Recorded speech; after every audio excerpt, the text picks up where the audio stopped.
I'm available 24/7 to help solve issues. Right. Call me 3 a.m. on a Sunday morning, I don't care. A cross-pollination of Thomas Edison and Tony Stark, Elon Musk. Were you a little naive when you thought I can easily build an electric car and a rocket? I didn't think it would be easy. Like I said, I thought they would probably fail. But you know, like creating a company is almost like having a child. So it's sort of like, how do you say your child should not have food? So once you have the company, you have to feed it and nurse it, and take care of it, even if it ruins you. Yeah.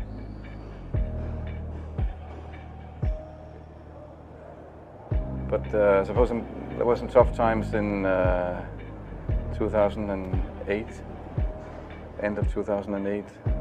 How did you get through that period of crisis? Yeah.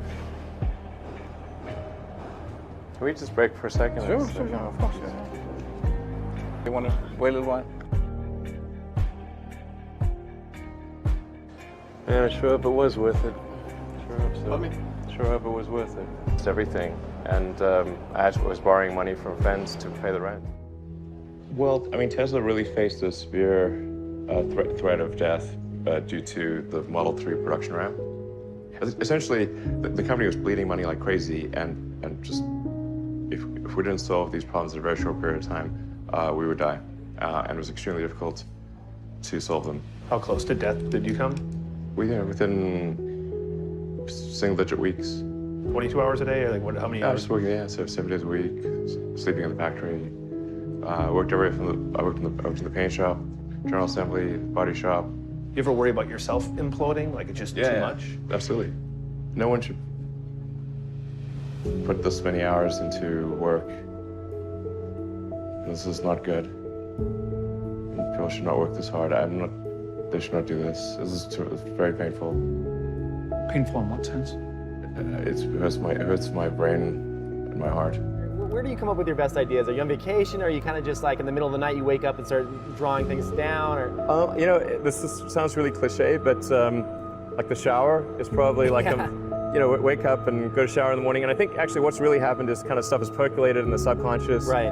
And it's not really occurring in the shower, but you're kind of getting the results of last night's, you know, computation, basically. Right. Whatever area that you get into, given that, you know, even if you're the best, there's always a chance of failure. So I think it's important that you really like whatever you're doing. If you don't like it, life is too short. You know, I'd say, and also if you like what you're doing, you think about it even when you're not working. I mean, it's something that your mind is drawn to, and if you don't like it, you just really can't make it work, I think. When you had that third failure in a row, did you think, I need to pack this in? Never. Why not? I don't ever give up. I mean, I'd have to be dead or completely incapacitated. Starting a business, I'd say, number one is have a high pain threshold. That's it. There's a friend of mine who's got a good saying, which is that starting a company is like eating glass and staring into the abyss. Okay, that's generally what happens, because when you first start a company, there's lots of optimism and things are great, and then so happiness at first is high. Then you encounter all sorts of issues, and happiness will steadily decline, and then you'll go through a whole world of hurt. And then eventually, if you succeed, and in most cases you will not succeed, and Tesla almost didn't succeed, came very close to failure. Then if you succeed, then after a long time you will finally get back to happiness. I think too is you've got to make sure that whatever you're doing is a great product or service. It has to be really great. And I go back to what I was saying earlier, where if you're a new company, I mean, unless it's like some new industry or new market that, if it's an untapped market, or then you have more ability to, the standard is lower for your product or service. But if you're entering anything where there's an existing marketplace against large entrenched competitors, then your product or service needs to be much better than theirs. It can't be a little bit better, because then you put yourself in the shoes of the consumer and they say, why would you buy it as a consumer? You're always going to buy the trusted brand unless there's a big difference. So a lot of times, you know, an entrepreneur will come up with something which is only slightly better. And it can't just be slightly better. It's got to be a lot better. Number 3, I'd say, is constantly seek criticism.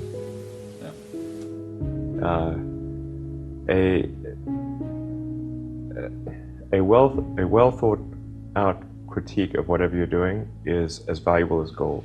And you should seek that from everyone you can, but particularly your friends.